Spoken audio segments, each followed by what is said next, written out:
Bíblia Sagrada? Como a Bíblia foi escrita?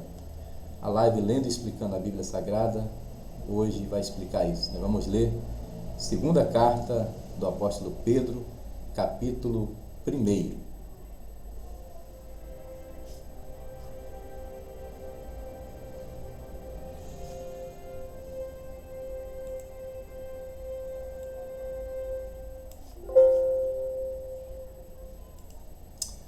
Vamos lá, minha gente? Deixa eu colocar aqui o slide para vocês com o tema de hoje: como surgiu a Bíblia.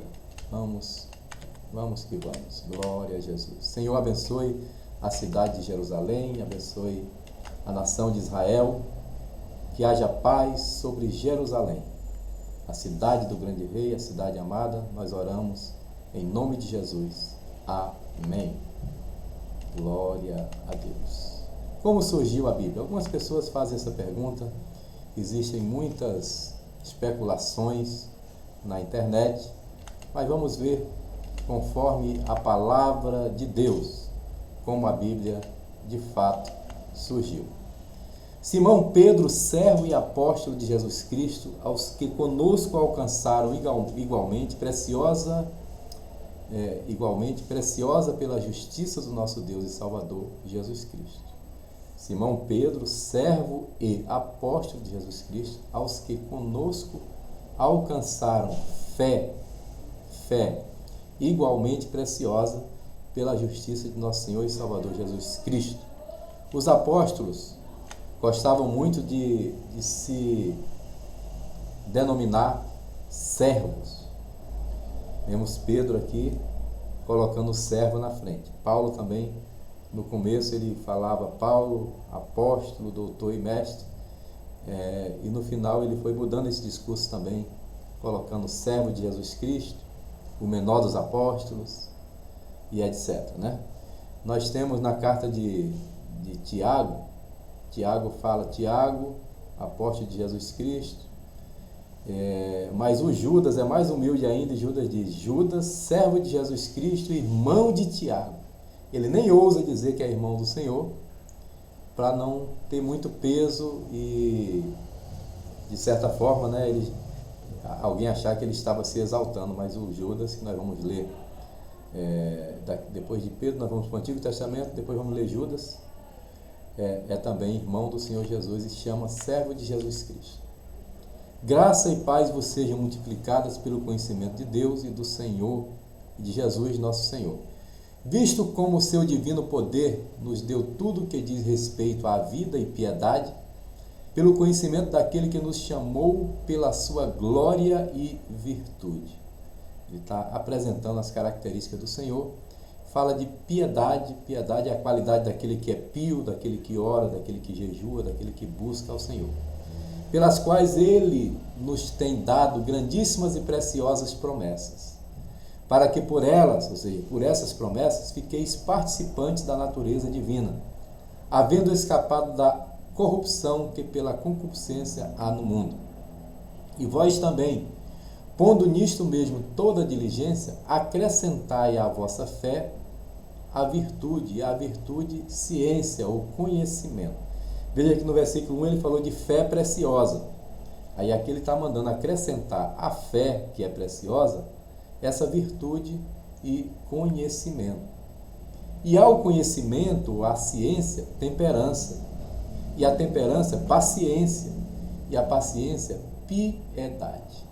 Muitas pessoas, como o apóstolo Paulo, eu dizia isso no seminário Asaf na segunda-feira, ontem, que muitas pessoas, por terem muito conhecimento, elas se tornaram soberbas. O Paulo, antes de conhecer o Senhor, ele era soberbo, mas o Senhor foi quebrando Paulo, porque ele foi acrescentando ao seu conhecimento a temperança, a paciência e a piedade, como Pedro está falando aqui.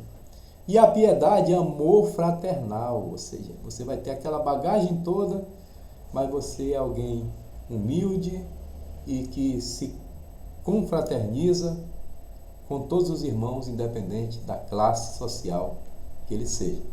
E ao amor fraternal, caridade. Ele coloca caridade num nível de excelência do amor.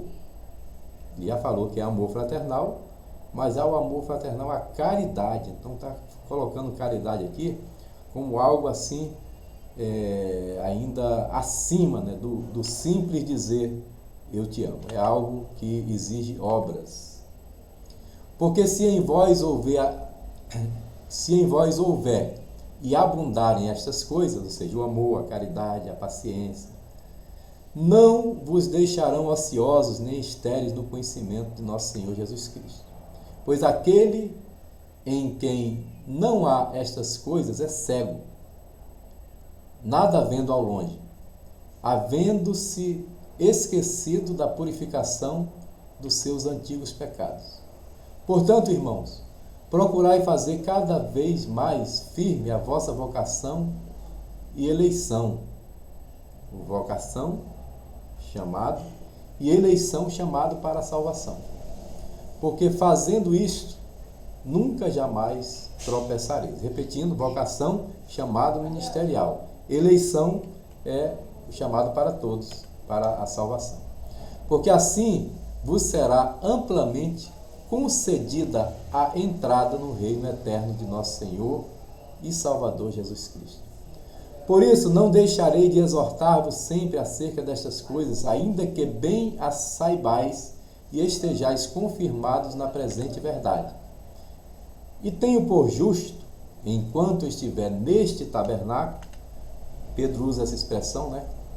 Neste tabernáculo, despertar-vos com admoestações. Tabernáculo é o corpo, essa casca que nós estamos aqui emprestados, né? Mas isso aqui vai ser consumido, mas o espírito vai ser renovado, né? E devolvido ao Senhor. Sabendo que brevemente hei de deixar este meu tabernáculo. Então Pedro estava ciente que ia morrer, né? E ele morreu crucificado, martirizado, e de cabeça para baixo. Sabendo que brevemente hei de deixar esse meu tabernáculo, como também nosso Senhor Jesus Cristo já me tem revelado. Tem pessoas que dizem, eu não vou morrer, vou ser arrebatado. Eu posso até dizer assim, eu quero ser arrebatado, né? Agora, afirmar, tem que ser muito crente para isso, porque o apóstolo Paulo também achava, nós os que estivermos vivos seremos arrebatados. Quando ele escreveu para Timóteo, ele já escreveu diferente. Timóteo, estou sendo oferecido como libação, eu vou morrer, eu não vou ser arrebatado. Então, a gente não deve falar coisa por emoção, né? Deve falar com certeza. Pedro aqui já sabia que ia ser morto, né? E ele diz, em breve eu vou deixar, e eu vou deixar esse tabernáculo, e antes de partir eu quero deixar esse ensinamento para vocês. Como também o Senhor me tem revelado, ou seja, Deus me revelou que eu vou partir, né? Jesus já disse para ele quando chamou lá atrás, que quando ele fosse velho ia para um caminho que ele não queria. Que caminho era esse? A cruz. Mas também eu procurei em toda ocasião que depois da minha morte tenhais lembrança dessas coisas. Se lembrem do meu testemunho, se lembrem do que eu ensinei. Porque não vos fizemos saber a virtude e a vinda de nosso Senhor Jesus Cristo, seguindo fábulas artificialmente compostas, mas nós mesmos vimos a sua majestade. Vocês estão falando com Pedro, eu estive com ele no monte. Ele vai explicar aqui, porquanto ele recebeu de Deus, Pai, honra e glória, quando da magnífica glória lhe foi dirigida a seguinte voz, este é o meu filho amado em quem me comprazo, em quem tenho me comprazido. Foi no monte da transfiguração, Pedro estava lá. E ouvimos esta voz dirigida do céu, estando nós com ele no Monte Santo. Eu estava com ele, diz Pedro, no Monte Santo. E eu ouvi Deus o exaltando. E temos muito firme a palavra dos profetas, a qual bem fazeis, em estar atentos. Começa a falar de Bíblia aqui. O tema de hoje é como a Bíblia foi escrita. Estejam atentos às palavras dos profetas. Como a uma luz que alumia em lugar escuro, até que o dia amanheça e a estrela da alva apareça em vossos corações. Então a palavra falada pelos profetas vai se cumprir. E ele está falando aqui, que essa palavra é inspirada, sabendo primeiramente isto, que nenhuma profecia da Escritura é de particular interpretação, porque a profecia nunca foi produzida por vontade de homem algum, mas homens santos de Deus falaram, inspirados pelo Espírito Santo. E a inspiração está aqui. A Bíblia, palavra de Deus, infalível e inerrante, palavra do Senhor. Como surgiu a Bíblia? Através de cerca de 40 homens que viveram distantes uns dos outros, num período de cerca de 1560 anos de diferença, e eles escreveram algo em comum, porque a profecia nunca foi produzida por vontade de homem algum. Não foi Pedro que pensou em escrever e escreveu ao seu bel prazer. Ele escreveu inspirado, compungido, dirigido pelo Espírito Santo. É isso que é inspiração. Por isso a palavra de Deus, a Bíblia Sagrada, é inspirada. Como surgiu a Bíblia? Surgiu através de homens que receberam uma inspiração divina para escrever o que recebiam. Moisés fez isso, um dos maiores escritores do Antigo Testamento, o maior, além dos Salmos, E o Paulo, no Novo Testamento, se destaca escrevendo praticamente a metade do Novo Testamento, mas todos os demais escritores foram inspirados pelo Espírito Santo a escrever a Bíblia Sagrada. Amanhã, 2 Pedro capítulo 2. Deixa eu dizer uma coisa para os irmãos, antes de passar para frente. Eu estou bem adiantado na leitura, e provavelmente esse final de semana eu dei uma pausa na live, e talvez nos outros também, mais para frente. Eu vou pensar como eu faço e eu informo a vocês, tá bom? Mas se não tiver um final de semana ou outro, é porque nós estamos com folga, de maneira que eu conseguiria terminar a leitura da Bíblia até o final de julho. Mas como eu já planejei terminar 22 de agosto e quero comemorar junto com o aniversário, então eu devo tirar alguns finais de semana ou fazer tudo lendo até Apocalipse mesmo e deixar o capítulo 22 para esse dia 22 de agosto, que será também o aniversário do pastor João Neres. Amém? Obrigado, Radassa, você é uma princesa. Olha só que sorriso lindo. Ela foi lá em casa tirar essa foto comigo.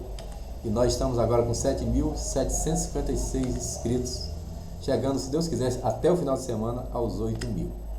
Pai, eu entrego a nação brasileira em tuas mãos, peço misericórdia sobre o Brasil, que o Senhor cumpra a palavra de Gênesis 12:3, quando diz: abençoarei os que te abençoarem e amaldiçoarei os que te amaldiçoarem. Que assim seja sobre o Brasil e que assim seja a parte B sobre os inimigos de Israel. Em nome de Jesus oramos. Amém. Diga: Brasil, nós te abençoamos em nome de Jesus. Diga: Rio de Janeiro, olha aí que cidade linda, nós te abençoamos em nome de Jesus. Rio de Janeiro está recebendo mais de 1.000 pastores essa semana para comemorar 100 anos da Assembleia de Deus. Você é nosso convidado. Quarta-feira, 18 horas, na Alerj, uma sessão solene. Todos são convidados, pode entrar à vontade. É Casa do Povo, Casa de Leis. No dia 20, quinta-feira, aqui às 19 horas, no Templo Histórico da Assembleia de Deus, no Rio de Janeiro. Dia 19, em Niterói, numa vila de pescadores atrás da Catedral. No dia 21, na Catedral, esse impacto social. No dia 22, na Praça 15 de manhã, com a reconstituição da chegada dos missionários. E à tarde, a inauguração do domo, que é a Catedral Provisória lá em Niterói. Você é nosso convidado. Deus abençoe a todos. Um abraço e até amanhã, se Deus quiser.